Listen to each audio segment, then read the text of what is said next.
The Akron Zips are our final team for Mid-American Conference predictions, and to be honest, well, this has never really been a football powerhouse, right? We've always kind of thought of, oh, Akron, silly old Akron. They're sitting towards the bottom of the not only the Mid-American Conference, but the FBS ranks in its entirety. However, Joe Moorhead has been in as the head coach. I believe last year was his first season. Correct me if I'm wrong on that, but he has brought a different energy to this Akron program that could see a big jump here in 2023. Will the Akron Zips make that next step to climb the standings board in the Mid-American Conference this season, or is this going to be another struggling year for Akron, and they're going to have to try to figure some new things out to climb that ladder? What's up, Tailgaters? My name is Tailgate Nate. Welcome to my channel, Mac Predictions, and today we got 9 more teams left to do in Conference USA, but I'm previewing and predicting all 133 teams this summer, which means chances are I already have your team up, so hit the subscribe button so you can go search through my playlist and find them. Ring the bell too, because I upload videos during the season. Going to try to upload quite a few videos during the season, so make sure you guys hear my opinions if you'd like to do so. But there are more ways than that you guys can always support my channel. Hey, you're doing one right now by watching the video. You guys can do more by liking, commenting, sharing, and anything else that you guys may be willing and able to do to help me support my channel, because whatever you guys do, I appreciate. Let's talk about our final team in the Mid-American Conference, the Akron Zips. How do we do things around here, where we are going to go through a roster overview and look at who the team lost, who's coming back, and who's coming in through the transfer portal and recruiting class, as well as taking a look at the 2023 Zip football schedule. We'll give it a game-by-game preview and prediction. So without further ado, let's talk about the Akron Zips. Again, if my slide would change, there we go. Here, the Akron Zips, final team out of the Mid-American Conference. So you got to start out with the quarterback position. It is the most important position on the field after all. Who do you return? DJ Irons is back at the quarterback position, and I honestly really like his game. Yes, the touchdown to interception ratio can improve, but he threw for 2,605 yards, 67% completion percentage, or just about. And again, as per mentioned, that 10 touchdowns with 7 interceptions. He can definitely throw for more touchdowns. The interception number is fine as long as he can get that touchdown number up there, but I really like what DJ Irons brings to the Akron Zips. Jeff Undercuffler is back as his backup, but it is DJ Irons' show. It is his offense, and hey, maybe if everything goes right for him, I could easily see him putting together a 3,000-yard season. He improved a lot last season. I think he can improve even more here in 2023. You also do get a quarterback transfer in Taj Bullock. That should help provide a little depth to the quarterback room as well. Apologies for the little graphical error on here, but let's talk about the running back stable.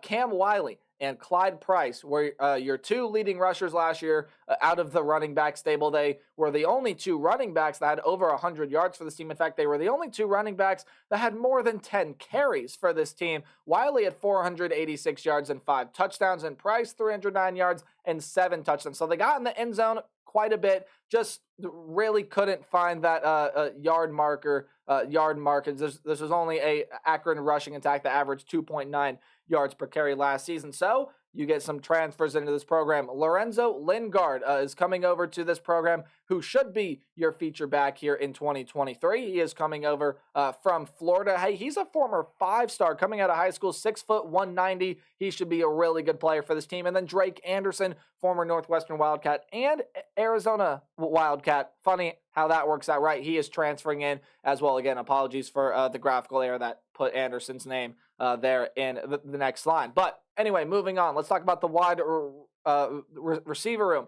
Shockey Jacques-Louis really took it a step up in his production last year. Never broke 400 yards. Yeah, he had 931 yards and 2 touchdowns last season. That's a great amount of production that you're going to be losing out of this wide receiver room. And then Tony Grimes is going to be gone out of this team as well. But you still do get some solid pieces coming back in this wide receiver room. In fact, your 2nd and 3rd leading receivers from last year combined for over 1,800 yards, exactly 130 catches, and 11 touchdowns.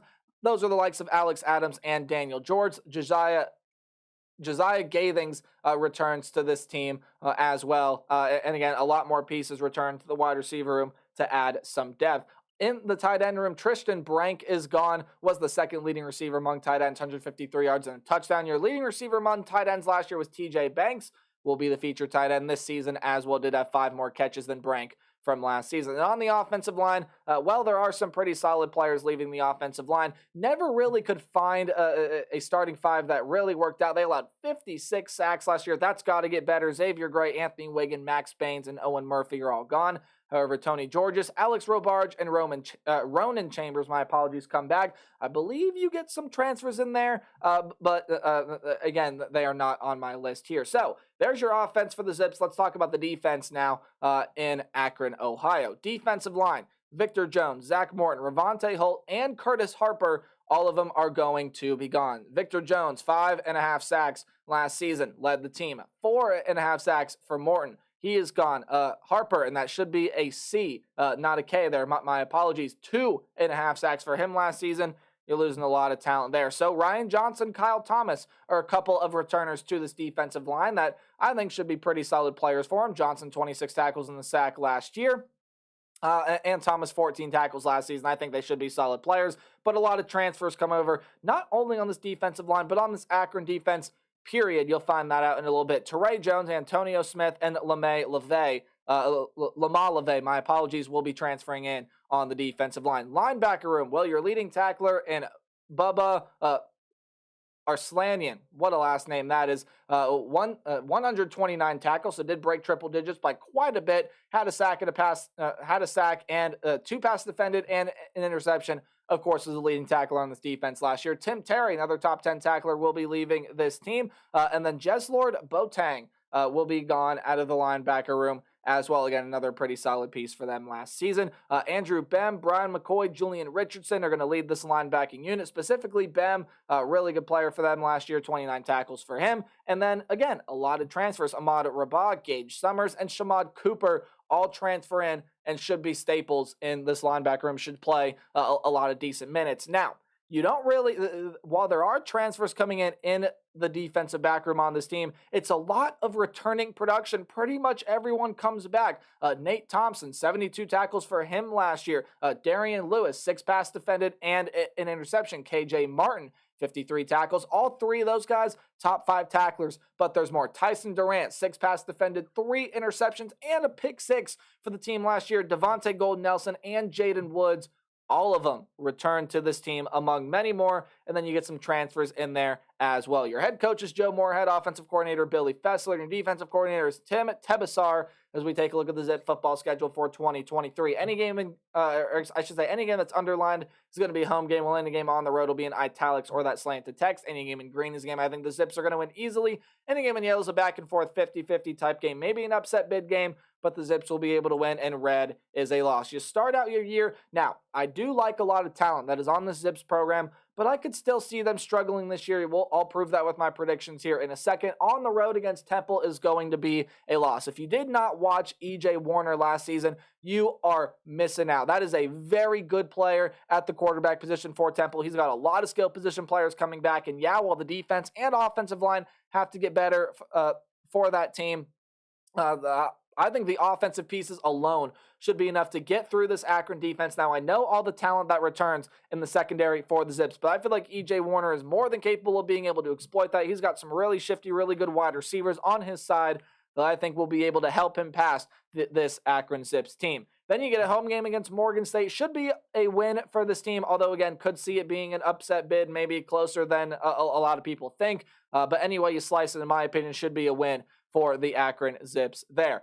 Then you get a couple Power 5 opponents on the road at Kentucky. I think is a loss anyway you cut it. Devin Leary is in. This is the best group of wide receivers this team has had probably in the team's history. Defense is loaded. Again, health and safety problems, or not necessarily safety, but health problems. Can Devin Leary stay healthy? Can the offensive line stay healthy? Can this team really explode?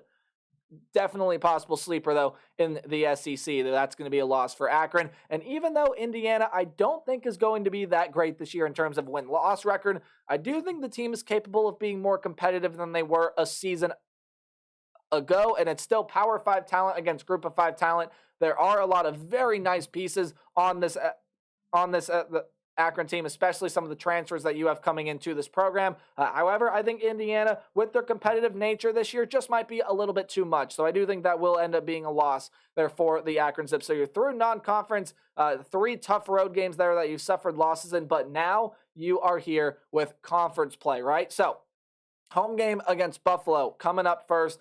Quite simply put, DJ Irons, again, I really like his game. I think if he can really take a step in the right direction, he can have a 3,000-yard season this year. But this Buffalo defense is next level in the Mid-American Conference. There are some names leaving it, but a lot of staples come back, a lot of very, very good talent. I believe that leading tackler comes back for Buffalo this season. And don't underestimate that bowl offense, man.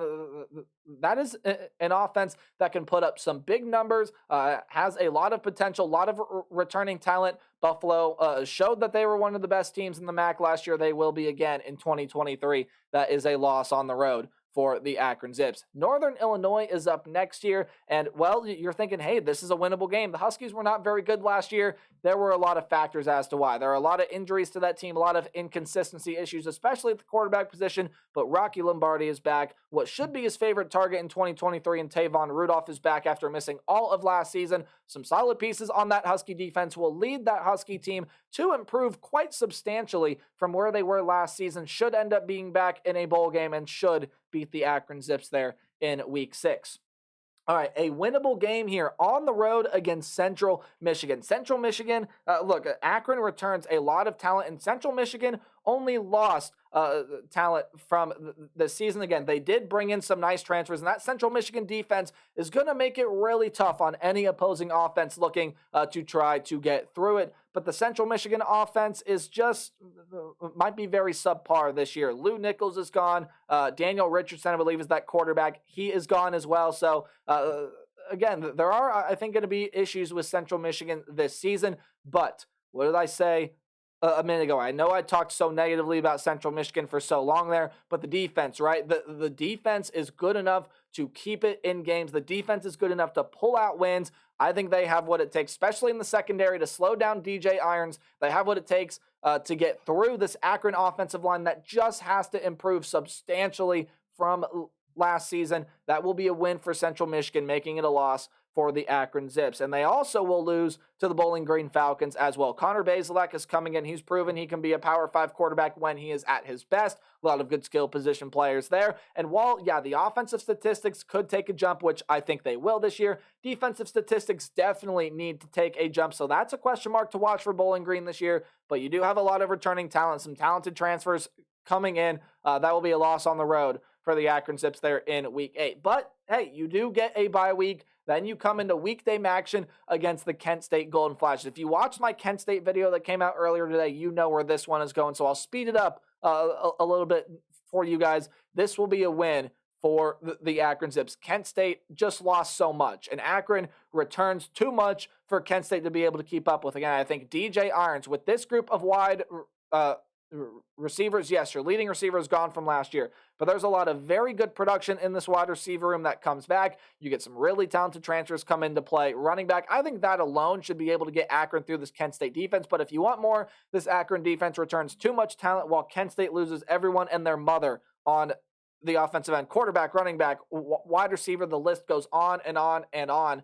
This will be a win for the Akron Zips in week 10. However, the rest of your schedule is pretty tough. You got to go on the road and play Miami of Ohio. Brett Gabbert, that quarterback, is back. He should be one of the best in the Mid-American Conference this season. There's a lot of great talent there. And while wide receiver is a question mark, I believe that Gabbert is good enough with his arm to be able to pull out some wins. This will be one of them there on the road against Miami of Ohio. Will be a win for the Redhawks, making it a loss for the Akron Zips. On the road against Eastern Michigan will also be a loss.